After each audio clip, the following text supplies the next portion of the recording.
Hello. My fiancée went camping with her ex and then posted online. Why do men get jealous when women have male friends? Insecure? I didn't say a word, just changed the locks, packed her stuff, and told her parents the wedding was canceled while she kept calling. My name is Jason, I am 33, and I work as a bartender at a busy place in downtown Houston. My schedule is the opposite of most people. I start work when everyone else is finishing their day, and most nights I get home well after midnight. It is loud, fast-paced work, but the money is decent, and I have been doing it long enough that the routine feels normal. My fiancée is Jessica, 31. We had been together a little over 3 years and engaged for about 8 months. We were living together in a small house we were renting on the west side of Houston. Most of the wedding planning was already done, deposits paid, date locked in. From the outside, it probably looked like we were already settled. Jessica could be extremely charming when other people were around. Friends loved her. My coworkers liked her the few times she stopped by the bar after a shift. But in private, she had this habit of turning basic conversations into weird little power plays. If I asked a reasonable question, she would roll her eyes and act like I was insecure. If something bothered me, she would frame it like I was trying to control her instead of just talking like adults. One of the recurring themes was her ex, Jeffrey. He never completely disappeared from her orbit. He was not around enough to cause a direct argument, but he was always somewhere in the background. A reaction to one of her posts. An inside joke comment. Occasionally, she would mention some random story from years ago that somehow involved him. Whenever I noticed, Jessica handled it the same way. Calm smile, slightly amused tone, and the same explanation every time. He is just a friend now. You are overthinking it. Not everything has to be a problem. For a long time, I let it go because technically nothing had happened that crossed a clear line. Being suspicious is not the same thing as having proof, and I did not want to be the guy who turns every social media interaction into an interrogation. That changed one Thursday night in late May. Jessica told me she was going camping for the weekend. She said it casually while leaning against the kitchen counter, scrolling through her phone like it was the most normal plan in the world. Just a quick trip out of the city, she said. Fresh air, hiking, no stress before another long week of work. So I asked the obvious question.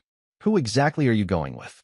She paused for a moment before answering, and that tiny pause told me everything I needed to know about where the conversation was about to go. She looked at me for a second, then gave that same half-amused smile she always used when she thought I was about to say something she could dismiss. Jeffrey, she said. Not a group. Not coworkers. Not some mixed friend trip where his name just happened to be included. Just Jeffrey. I waited a moment because sometimes people realize how something sounds once they actually say it out loud. Jessica did not look embarrassed or awkward, though. If anything, she looked slightly irritated that I was even processing the information. I asked the next obvious question. Just you and your ex are going camping together for the weekend. She shrugged like I had just commented on the weather. Yes, we have been friends for years. You know that. The tone was already shifting. Not defensive yet, but close. The kind of tone that suggests the problem is not the situation. The problem is that you notice the situation. I kept my voice calm because the goal was clarity, not a fight. I said I did know they were technically still friends, but a private weekend camping trip with an ex is not a small detail to casually drop 2 days before leaving, especially when you are engaged. Jessica rolled her eyes immediately. This is exactly what I mean, she said. Why do men always get weird about women having male friends? I pointed out that Jeffrey was not just some random friend from work or the gym. He was someone she used to date seriously. That changes the context. She laughed a little at that. Not a nervous laugh. More like the kind of laugh someone gives when they think they just won an argument. It only changes the context if you are insecure. That word again. She used it a lot. It was her shortcut for ending conversations she did not want to have. If a boundary made her uncomfortable, the other person was insecure. If someone questioned her decisions, they were insecure. I asked one more question. Did Jeffrey invite you, or did you invite him? Jessica looked at me like the answer should have been obvious. He invited me. We used to go camping all the time when we were together. He found this place a few hours outside the city and thought it would be fun. The way she said it made something very simple click in my head. She did not think this was inappropriate. She thought the only inappropriate part was that I might have a problem with it. At that point, the conversation could have gone in a few directions. She could have paused and reconsidered how it sounded. She could have offered to bring someone else along. She could have acknowledged that maybe a private camping trip with an ex while engaged might be worth discussing. None of that happened. Instead, Jessica leaned back against the counter, crossed her arms, and started explaining the situation to me like I was the one struggling to understand something basic. Jeffrey and I ended on good terms, she said. We realized we were better as friends. Adults can stay friends with their exes. It is not that complicated. I told her that being polite with an ex is normal. Running into them occasionally is normal. Even grabbing coffee once in a while would not have raised alarms. A private weekend trip in the woods together is a different category. She sighed in this exaggerated way like she had heard the same boring complaint 1,000 times before. It is camping, Jason, not a honeymoon. I did not raise my voice. I did not accuse her of cheating. I just said that most people would see why their fiancé might not be thrilled about that setup. Jessica immediately latched onto the word thrilled. So now I need permission to see my friends. That was the move she always made. Take a very specific situation and inflate it into some broad argument about freedom and control. I told her it was not about permission. It was about respect and basic relationship boundaries. If the roles were reversed and I told her I was spending a weekend camping with a woman I used to date, I seriously doubted she would shrug and wish me a nice trip. She did not even hesitate. That is different. I asked how. Because I trust you, she said, which somehow made the statement even more ridiculous. Then she added something that stuck with me. You are acting like something is going to happen. That says more about you than it does about me. That was the moment I stopped trying to convince her of anything. Because the issue was not the trip itself anymore. The issue was that she genuinely believed the only problem in the room was my reaction. I stopped arguing after that. Not because she convinced me. It was actually the opposite. The conversation made it very clear that we were not even discussing the same reality. In my head, an engaged couple should have some obvious boundaries with former partners. In Jessica's head, the only boundary that mattered was whether she personally felt like doing something. And she clearly did. So I changed my approach. Instead of trying to debate the logic of the situation, I just nodded and said, all right. She looked slightly surprised by that. All right, she said. Yeah, I said. If that is what you want to do, go ahead. For a second, I think she expected another round of pushback. When it did not come, her posture relaxed. The conversation ended right there, which in hindsight says a lot about what she wanted from it. Jessica did not want a discussion. She wanted me to protest so she could label it insecurity. Without the argument, there was nothing for her to win. The next day, she packed a couple bags in the afternoon. Camping gear, clothes, some hiking boots she had barely used since we moved to Houston. She was moving around the house like everything was completely normal. Right before she left, she made one last comment. You really should work on that jealousy thing, Jason. It is not a good look. I did not respond. I just told her to drive safe. She left around 4 in the afternoon. I watched her car pull out of the driveway and disappear down the street. Then the house got quiet. I worked that night like usual. Friday nights at the bar are chaos, which honestly helped. When you are mixing drinks for a packed room and dealing with 20 different conversations at once, you do not have much mental space left to think about your personal life. It was close to 2 in the morning when I finally got home. Out of habit more than curiosity, I opened my phone while sitting at the kitchen table. Jessica had already posted something online. It was a photo of a campfire with 2 chairs next to it and trees in the background. Nothing dramatic. Just a normal-looking campsite picture. But the caption under it caught my attention immediately. Why do men get jealous when women have male friends? Insecure much. And just like that, the situation stopped being a private disagreement between 2 people. I stared at that caption for a minute longer than I expected to. It was not just the words. It was the timing. She had been gone maybe 6 hours and already decided to turn the situation into a public statement about insecure men. The photo was obviously staged too. 2 chairs facing the fire. Not exactly subtle about the fact that she was out there with someone. My phone kept lighting up while I looked at it. A couple of mutual friends had already liked the post. One even commented something about how people should mind their own business in relationships. That was the moment something in my head settled. Up until then, there had still been a small part of me wondering if I was overreacting. That post removed any doubt. It was not just that she went camping with her ex. She also decided to frame the entire thing publicly like I was some jealous stereotype. I did not leave a comment. I did not text her. I did not call. Instead, I opened my laptop and started handling things one by one. First thing Saturday morning, I called the landlord. The lease was in my name because I had rented the place before Jessica moved in. I explained that my fiancé had moved out and I wanted to change the locks. The landlord did not ask many questions. By noon, a locksmith was at the house and the locks were replaced. After that, I started packing. Jessica had a lot of things scattered through the house. Clothes in the closet, makeup in the bathroom, random decorations she had bought for the wedding. I took my time and packed everything neatly into boxes and a couple of large storage bins. Then I moved the boxes into the spare room and stacked them along the wall. The next call was to the wedding venue. Most of the deposits were already paid, so I knew some of that money was gone. Still, canceling early was better than letting things drag closer to the date.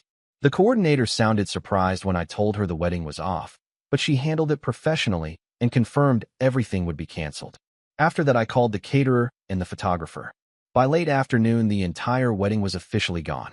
Jessica was still out in the woods somewhere with Jeffrey. Her phone started calling me around that time. I let it ring.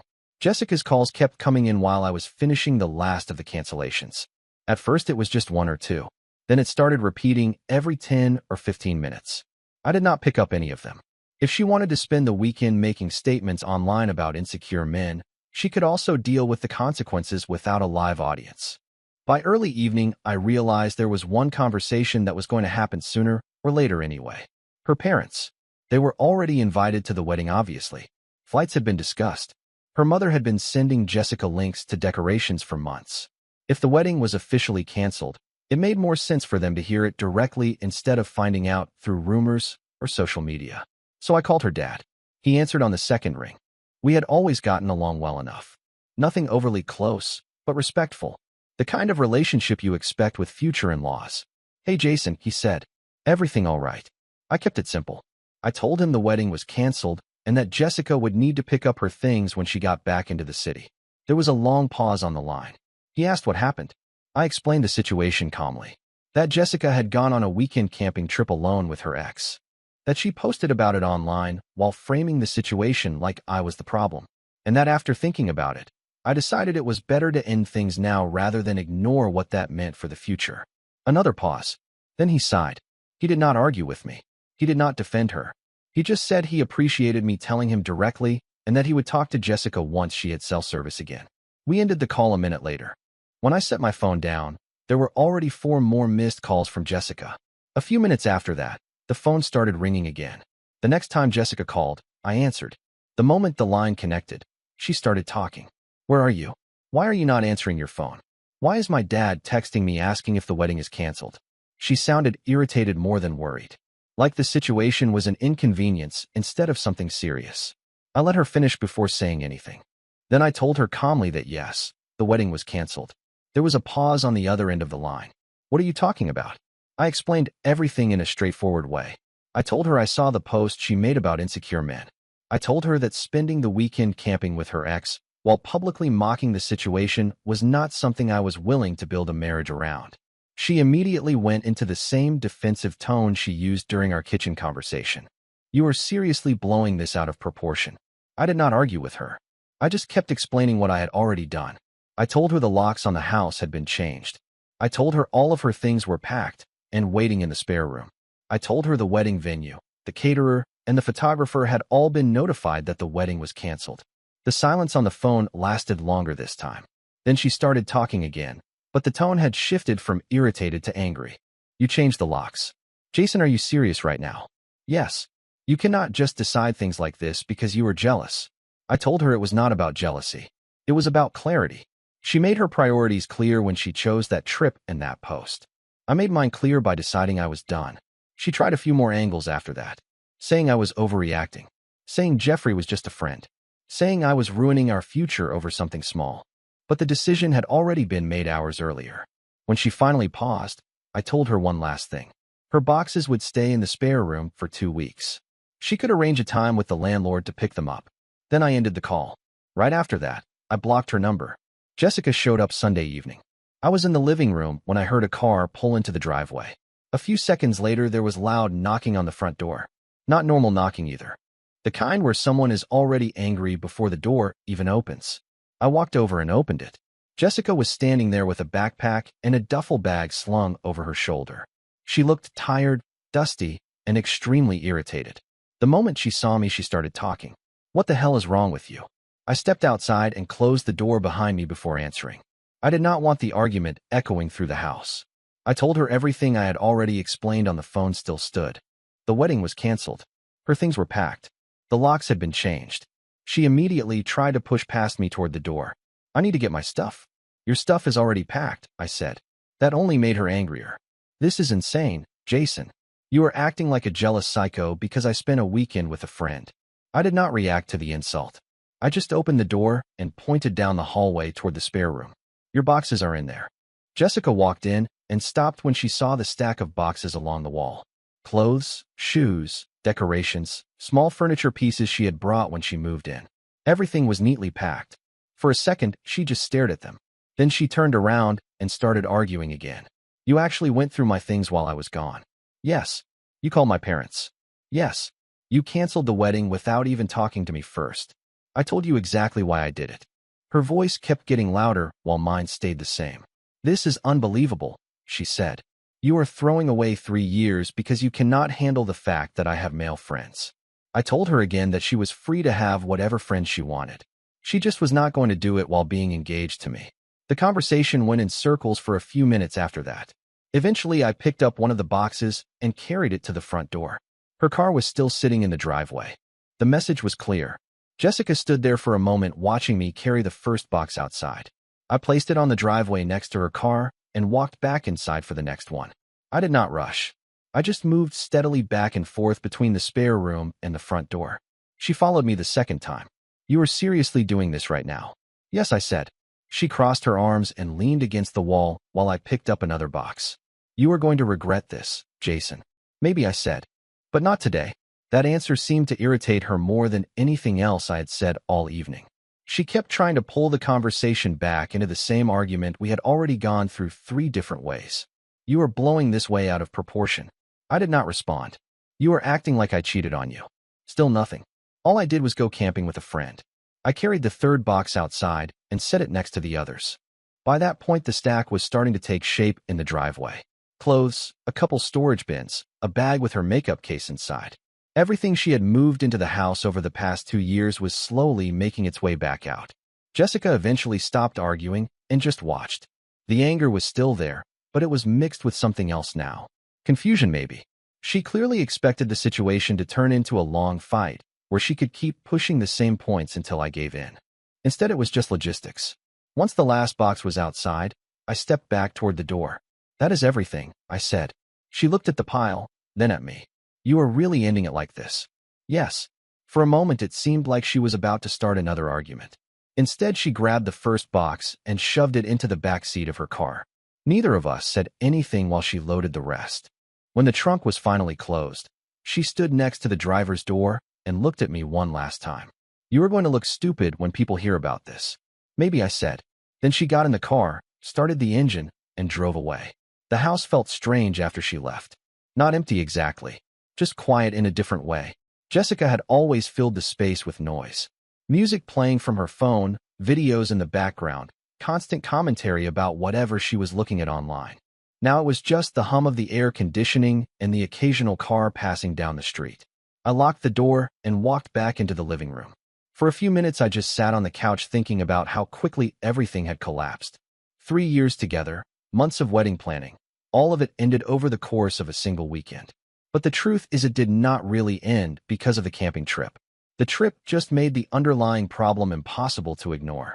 Jessica believed that any boundary she did not personally agree with automatically meant insecurity. That mindset might work in casual dating, but it does not work when you are building a life with someone. Marriage only functions if both people understand that certain lines exist. The camping trip crossed one of those lines. The public post about insecure men made it clear she did not even see the line. Later that night, I checked my phone again. Jessica had already posted something else. This time it was vague. Something about how some men cannot handle independent women and how sometimes people reveal their true colors right before a wedding. A few friends messaged me asking what happened. I did not get into a long explanation. I just told them the engagement was over and that it was the right decision for me. That was the last time I looked at her social media. The following week, I went back to work like normal.